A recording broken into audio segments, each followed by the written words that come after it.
हरे कृष्णा। ज्येष्ठ मास अत्यंत पावन और मंगलमय मास बताया गया है। हमारे शास्त्रों में कहा गया है कि इस ज्येष्ठ मास में प्रातःकालीन स्नान, दान और तप का विशेष महत्व है और इस समय हम इसी ज्येष्ठ मास से जुड़ी हुई सुंदर पौराणिक कथाओं का श्रवण कर रहे हैं। इस कथा के अंत में हम इसी ज्येष्ठ मास का विशेष महात्म्य भी श्रवण करेंगे, तो अंत तक इस वीडियो को, इस कथा को अवश्य सुनिएगा। चलिए आज की कथा आरंभ करते हैं। इस कथा यात्रा की पिछली कड़ी में हम श्रवण कर रहे थे कि पुंडरीक और अम्बरीश नामक एक ब्राह्मण और क्षत्रिय अपने पापों के भारों से दबे हुए उन ब्राह्मणों के पास जाते हैं जो यज्ञ कर रहे थे और वे अपने प्रायश्चित का उपाय पूछते हैं। ये सुनकर सभी ब्राह्मण आंख बंद करके बैठ जाते हैं, लेकिन उस यज्ञ सभा में एक वैष्णव भी बैठे थे और वे उन्हें उपाय बताते हुए कहते हैं कि उन्हें पुरुषोत्तम क्षेत्र श्री जगन्नाथपुरी धाम की यात्रा करनी चाहिए। उसी क्षेत्र में उनके पापों का नाश हो सकता है। और ये सुनकर पुंडरीक और अम्बरीश जगन्नाथपुरी की ओर निकल पड़ते हैं। आइए अब आज की आगे की कथा का श्रवण करते हैं। ऋषि जैमिनी ने कहा, उन दोनों के मन में खेद और वैराग्य इन दोनों का उदय हो चुका था। वे हर प्रकार के कुसंग छोड़कर मन ही मन भगवान विष्णु का ध्यान करते हुए, शुद्ध आहार और व्रत का पालन करते हुए कुछ समय में भगवान पुरुषोत्तम के नीलाचल निवास पर पहुंच गए। वहां तीर्थराज के जल में विधि पूर्वक स्नान किया और फिर मंदिर के द्वार पर खड़े हो गए, साष्टांग प्रणाम किया और भगवान का निरीक्षण करने लगे। लेकिन उस समय उन्हें भगवत विग्रह का दर्शन नहीं हुआ। तब चिंता से व्याकुल होकर उन्होंने भगवान का दर्शन जब तक ना हो जाए तब तक के लिए अनशन आरंभ किया और भगवान के पापनाशक नामों का कीर्तन करते रहे। तीसरी रात्रि में उन्हें एक ज्योति का दर्शन हुआ। उसके बाद वे पुनः 3 दिनों तक धैर्य पूर्वक उपवास करते रहे और इस प्रकार जब 7वीं रात्रि आई तब उन्हें भगवत स्वरूप का दर्शन हुआ। उनके भीतर दिव्य ज्ञान प्रकट हुआ और वे पाप से मुक्त होकर साक्षात भगवान जगन्नाथ का दर्शन करने लगे। भगवान के हाथों में शंख, चक्र और गदा विराजमान थे। वे दिव्य वस्त्र और आभूषणों से विभूषित थे। उन्होंने अपने चरण कमलों को रत्नमयी पादुका के ऊपर रखा था। खिले हुए कमल के समान विशाल नेत्र शोभा पा रहे थे। मुख पर प्रसन्नता छाई हुई थी। बाईं ओर लक्ष्मी जी विराजमान थे। आगे खड़े होकर भगवत स्वरूप का ध्यान करने वाले प्रहलाद इत्यादि वैष्णवों को, जो कि भगवान का चित्त अपनी ओर आकृष्ट कर रहे थे, उन सबको भगवान श्री हरि मानो अपने श्री विग्रह में ही धारण कर रहे थे। वक्ष स्थल पर शोभा पाने वाली कौस्तुभ मणि के अंदर प्रतिबिंबित हुए देवता आदि के द्वारा मानो भगवान अपनी विश्वमय मूर्ति का प्रकाश कर रहे थे। इस प्रकार भगवान की झांकी देखकर वे ब्राह्मण और क्षत्रिय क्षण भर में ही सभी विद्याओं के पारंगत विद्वान हो गए। उन्होंने 3 बार देवेश्वर विष्णु की परिक्रमा की, दोनों हाथ जोड़कर उन्हें साष्टांग प्रणाम किया और अत्यंत प्रसन्न होकर भगवान की स्तुति करते हुए इस प्रकार कहने लगे। पुंडरीक ने कहा, हे जगदाधार, आपको नमस्कार है। आप सृष्टि, पालन और संहार के कारण हैं। हे परमात्मन, हे नारायण, आप सबको शरण देने वाले हैं। आपको नमस्कार है। एकमात्र आप ही परमार्थ हैं। उत्पत्ति और नाश आदि विकार आपसे सर्वथा दूर हैं। ध्यान रूपी नेत्रों से देखने वाले महात्मा आपको नित्यानंद स्वरूप मानते हैं। आप चैतन्य मात्र संपूर्ण जगत के स्वामी, सबके अधिष्ठान और पर से भी परे हैं। आपका स्वरूप अत्यंत निर्मल है। मूढ़ हृदय वाले मनुष्य आपको कैसे जान सकते हैं? हे नाथ, मैं अत्यंत दीन होकर आपकी शरण में आया हूँ। मुझ पर दया कीजिए। मैं अज्ञानी, पापाचारी और संसार समुद्र में डूबा हुआ हूँ। मेरा उद्धार कीजिए। ब्रह्मांड में आपके समान दूसरा कौन बंधु है जो अपने स्वार्थ की अपेक्षा ना रखकर दीनों और अनाथों पर दया करता हो? जो मूढ़, योग और क्षेम की इच्छा रखकर अनायास ही मोक्ष प्रदान करने वाले आपकी उपासना करते हैं, वे आपकी माया से मोहित हैं। हे जगन्नाथ, अकस्मात ही लिया हुआ आपका नारायण नाम धर्म, अर्थ, काम और मोक्ष, ये चारों पुरुषार्थों की सिद्धि अकेले ही कर देता है। हे नाथ, संसार सागर में डूबे हुए लोगों के लिए एकमात्र आप ही शरण हैं। आप अनन्य भक्ति से चिंतन करने पर ज्ञान रूपी नौका पर आरूढ़ होकर करुणा की पतवार हाथ में लेकर अचेतन प्राणी को संसार समुद्र के दूसरे पार पहुंचाने में अकेले ही समर्थ हैं। हे भगवान, मुझे अपने चरण कमलों के प्रति दृढ़ भक्ति प्रदान कीजिए, जिससे मैं इस अत्यंत दुस्तर भयंकर संसार सागर को पार कर सकूं। धर्म, अर्थ और काम, स्त्री वर्ग का सेवन केवल मंद बुद्धि पुरुष ही करते हैं। ये तीनों बहुत क्षुद्र हैं, अहितकर और अल्प सुख प्रदान करने वाले हैं, इसलिए इनसे मेरा कोई प्रयोजन नहीं है। मुझे तो आप अब अपने युगल चरणार विंदों के चिंतन से बढ़े हुए घनीभूत आनंद के समुद्र में अवगाहन करने की आज्ञा दीजिए।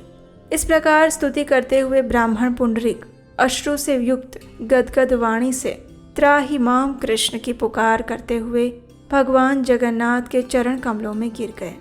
उसके बाद क्षत्रिय कुमार अम्बरीश उठे। उन्होंने हाथ जोड़ते हुए इस प्रकार स्तवन किया। अम्बरीश ने कहा, हे देव सर्वात्मन, मुझ पर प्रसन्न होइए। आपके मस्तक और भुजाएं असंख्य हैं, नासिका, नेत्र और हाथ पैरों की कोई संख्या नहीं। आपको नमस्कार है। हे विश्वमूर्ते, आप 36 तत्वों से परे हैं। जरायुज, अंडज, स्वेदज और उद्भिज, इन 4 प्रकार के प्राणियों से भरे हुए इस जगत के आप ही आश्रय हैं। आपको नमस्कार है। जिनके चरणों से प्रकट हुई गंगा तीनों लोकों को पवित्र करती हैं, जिनका नाम ब्रह्म हत्या आदि पापों की निश्चित शुद्धि करने वाला है और कीर्तन करने पर सबको कल्याण प्रदान करता है, उन कल्याण स्वरूप आप परमात्मा को नमस्कार है। हे देव, केवल आपके नाम कीर्तन से भी सब प्रकार की सिद्धियां प्राप्त हो जाती हैं। बुद्धिशाली विद्वान पुरुष कौतूहल पूर्वक आपकी खोज करते हैं। आपके चरण कमलों के जल का आश्रय लेने पर वह संताप को हर लेता है। मैं तीनों तापों से पीड़ित हूँ। हे जगन्नाथ, मैं आपके चरणों में सहस्त्रों बार प्रणाम करके याचना करता हूँ कि जब तक मैं प्राण धारण करूँ तब तक आपके इन युगल चरण कमलों में मेरी दृढ़ भक्ति बनी रहे। आपके ये चरण ही समस्त पुरुषार्थों के बीज हैं। इन चरणों की भक्ति करके ब्रह्मा जी ने ये सृष्टि की है। रुद्रदेव सबका संहार करते हैं। लक्ष्मी जी सबको ऐश्वर्य देती हैं। दीनों पर दया करने वाले हे प्रभु, मैं अनन्य चित्त होकर आपके इन्हीं चरणों की भक्ति मांगता हूँ। हे प्रभु, मुझ शरणागत पर कृपा कीजिए। इस प्रकार स्तुति करते हुए अम्बरीश भगवान जगन्नाथ के चरण कमलों के समीप, हे प्रभु प्रसन्न होइए, प्रसन्न होइए, ऐसा बार बार कहते हुए दंड की भांति गिर पड़ा। उसके बाद पुंडरीक और अम्बरीश ने जब पुनः नेत्र खोले तब चर्म चक्षु से दिव्य सिंहासन पर विराजमान नील मेघ के समान श्याम सुंदर भगवान पुरुषोत्तम को देखा। उनके नेत्र खिले हुए कमल के समान विशाल थे, अधर लाल और नासिका मनोहर थी। भगवान ने अपने चारों हाथों में शंख, चक्र, गदा, पद्म धारण किए थे। वे वनमाला से विभूषित थे। उनका वक्षस्थल ऊंचा दिखाई देता था। कंठ में परम सुंदर हार शोभा पा रहे थे। वे दीन और दुखियों की रक्षा हेतु सदैव उद्यत लग रहे थे। वे सुवर्णमय कमल के आसन पर विराजमान थे। उनके सब अंगों में अनुपम शोभा का निवास था। वे शरणागतों का संताप हरने के लिए महान सुधा सागर के समान प्रतीत होते थे। उनके दक्षिण भाग में हलमय शस्त्र धारण करने वाले भगवान बलभद्र बैठे थे, जिन्होंने अपने महान बल से समस्त ब्रह्मांड का भार धारण किया था। वे बलभद्र जी नागराज शेष के रूप में शोभा पाते थे। मस्तक पर 7 फन उन्हें सुशोभित करते थे। वे कैलाश शिखर के समान ऊंचे और श्वेत वर्ण के थे। उनके कानों में कुंडल प्रकाशित हो रहा था। गले में विचित्र वनमाला थी। उन्होंने दिव्य नील वस्त्र पहना था। उनकी पीठ नीची और छाती ऊंची थी। वे संपूर्ण शरीर को कुंडलित करके बैठे थे। उनके चारों हाथों में शंख, चक्र, गदा और पद्म शोभायमान थे और इन दोनों के मध्य भाग में कुमकुम के समान लाल वर्ण वाली कल्याणमयी सुभद्रा देवी विराजमान थी, जो संपूर्ण लावण्य का निवास स्थान जान पड़ती थी। समस्त देवता उनके चरणों में मस्तक झुकाते थे। उन्होंने अपने हाथों में कमल धारण कर रखा था। वे दिव्य आभूषणों से विभूषित थीं। सुभद्रा भी शरणागतों के लिए कल्प वृक्ष के समान है। समस्त पापों का नाश करने वाली है और संसार सागर में डूबे हुए मनुष्यों को पार उतारने वाली है। भगवान पुरुषोत्तम के वाम भाग में उत्तम चक्र प्रकाशित हो रहा था। श्रेष्ठ काष्ठ से निर्मित और स्वर्ण के संयोग से परम उज्ज्वल 4 स्वरूपों में स्थित भगवान पुरुषोत्तम का प्रातः काल का दर्शन करके उन ब्राह्मण और क्षत्रिय कुमारों ने अपने परिश्रम को सार्थक बना दिया और पूर्वोक्त स्वप्न लीला का स्मरण करके वे बड़े विस्मय को प्राप्त हुए और सोचने लगे, यह काष्ठ की प्रतिमा नहीं है, ये साक्षात ब्रह्म प्रकाशमान है। और उस समय उन्होंने यज्ञ सभा में आए हुए ब्राह्मणों की बात पर पूर्ण विश्वास किया और आपस में बात करते हुए कहने लगे, कहाँ हम दोनों महापातकी क्रमशः यम यातना भोगने के अधिकारी और कहाँ देवताओं से सेवित भगवान विष्णु का दर्शन। हम तो निरे मूर्ख थे, इस समय 18 विद्याओं में प्रवीण हो गए हैं, इसलिए ये भ्रम नहीं वास्तविक ज्ञान है। ब्राह्मणों ने जो कहा था कि तीर्थराज समुद्र के तट पर साक्षात ब्रह्म विराजमान है और वट वृक्ष की जड़ में ये सदा प्रकाशमान होते हैं, उनके दर्शन से सभी प्राणी मुक्त हो जाते हैं, उन सब बातों का आज प्रत्यक्ष अनुभव हो रहा है। ये वही भगवान जगन्नाथ हैं जो 4 स्वरूपों में स्थित हुए हैं। पृथ्वी पर जब ये अवतार लेते हैं तब 4 रूपों में प्रकाशित होते हैं। अब से हम दोनों जब तक प्राण धारण करेंगे उन्हीं के समीप रहेंगे, क्षुद्र कामनाओं से मुंह मोड़कर अन्यत्र जाने का नाम भी नहीं लेंगे। इस प्रकार निर्णय करके वे दोनों ही भगवान विष्णु के भजन में तत्पर हो गए। सदैव नारायण का नाम जपते हुए उन्होंने अंत में मोक्ष को प्राप्त कर लिया। ये पापनाशक चरित्र अत्यंत गोपनीय है। इस तीर्थ के प्रसंग से जैमिनी ऋषि ने इसका वर्णन किया। जो भी मनुष्य पुंडरीक और अम्बरीश के इस चरित्र को सुनता है या फिर उसे किसी और को कहता है, वो परम आनंद के साथ भगवान विष्णु के परम धाम को प्राप्त करता है। सभी ऋषियों ने पूछा, हे स्कंद जी, ज्येष्ठ मास में विशेष रूप से पंच अग्नि साधन नाम का व्रत विधान किया गया है और इस व्रत को कामनाओं की इच्छा रखने वाले सभी लोग समस्त कामनाओं की पूर्ति के लिए करते हैं। जिस पंच अग्नि साधक व्रत के प्रभाव से गिरिजा देवी ने शैव पद को प्राप्त किया था, हे स्कंद जी, उसी पंच अग्नि व्रत के बारे में आपने बताया। कृपया अब आप ये बताने की कृपा करें कि जो आपने पंच अग्नि नाम से प्रसिद्ध व्रत के विषय में कहा था, उसका ऐसा नाम कैसे हुआ और किस विधि से इस व्रत को करना चाहिए। ये संपूर्ण वृतांत आप हमें कह सुनाएं। ऋषियों की बात सुनकर स्कंद जी ने कहा, हे विप्रवर, पूर्व समय में जब रुद्र भगवान ने सुखप्रद कामदेव को जलाकर भस्म कर दिया, तब दीन वदना पार्वती देवी अत्यंत दिनों तक शोकाकुल हो गई। तत्पश्चात वे अपने पिता के गृह में जाकर रहने लगी, लेकिन पार्वती जी को कहीं भी सुख नहीं मिल रहा था।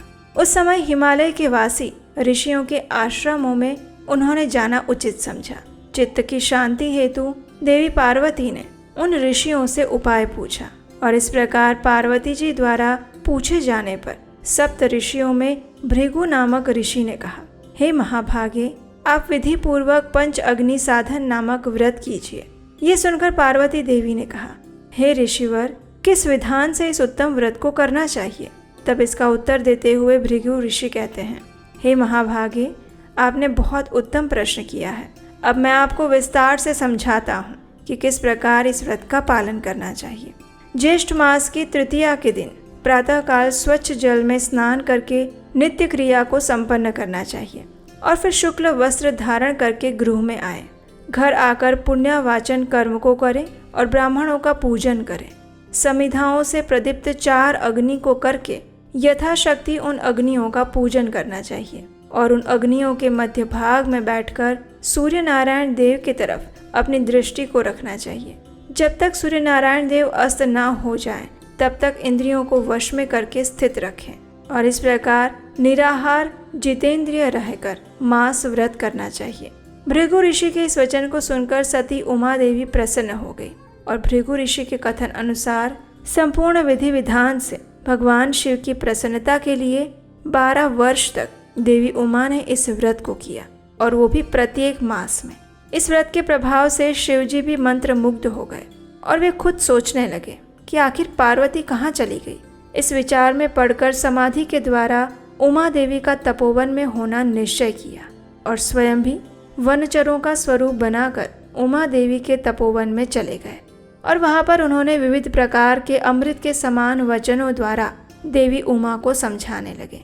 हे विप्रवर, इस प्रकार शिवजी द्वारा समझाने पर जब पार्वती जी ने वनचर रूपधारी शंकर भगवान को फटकार दी, तब उस समय भगवान शिव ने अपने स्वयं के रूप को प्रकट किया और पार्वती देवी ने जब भगवान शंकर को देखा तो वे लज्जा से सिर झुकाकर खड़ी हो गई और ये देखकर भगवान शिव अत्यंत प्रसन्न हो गए। इस समाचार को प्राप्त करने पर हिमवान भी भगवान शिव के पास आए और आकर अनेक विविध उपचारों द्वारा उनका पूजन किया। भगवान शिव जी ने हिमवान और उस तपोवन के वासियों की आज्ञा लेकर देवी पार्वती को अपनी अर्धांगिनी के रूप में स्वीकार किया और फिर वे कैलाश पर्वत पर चले गए। हे विप्रवर, मैंने आप लोगों से इस पंचाग्नि साधन व्रत के विषय में कहा और ज्येष्ठ मास का पुनः और कौन सा महात्म्य आप सुनना चाहते हैं। ये व्रत सभी अर्थों का साधक है। पुरातन समय में कई लोगों ने इस व्रत को धारण किया है और ये व्रत धर्म, अर्थ, काम और मोक्ष सभी का श्रेष्ठ साधक माना गया है। जो भी मनुष्य इस व्रत को भगवान जगदीश की तुष्टि और पुष्टि के लिए करते हैं, वे लोग इस लोक में अनेक प्रकार के इष्ट काम भोगों को भोग कर अंत में भगवान श्री हरि के धाम को प्राप्त करते हैं। और इस प्रकार ज्येष्ठ मास के महात्म्य का वर्णन करते हुए चौथे अध्याय का समापन होता है। हमें आशा है कि ये कथा आपको अच्छी लगी होगी। इसका श्रवण करके आपने भी पुण्य संचित किए होंगे। इस कथा को लाइक कीजिए, शेयर कीजिए और आपके अपने चैनल उपदेशाष्टकम को सब्सक्राइब करके रख लीजिए। और हम आपसे मिलेंगे इसी कथा की अगली कड़ी के साथ कल प्रातःकाल। हरे कृष्णा।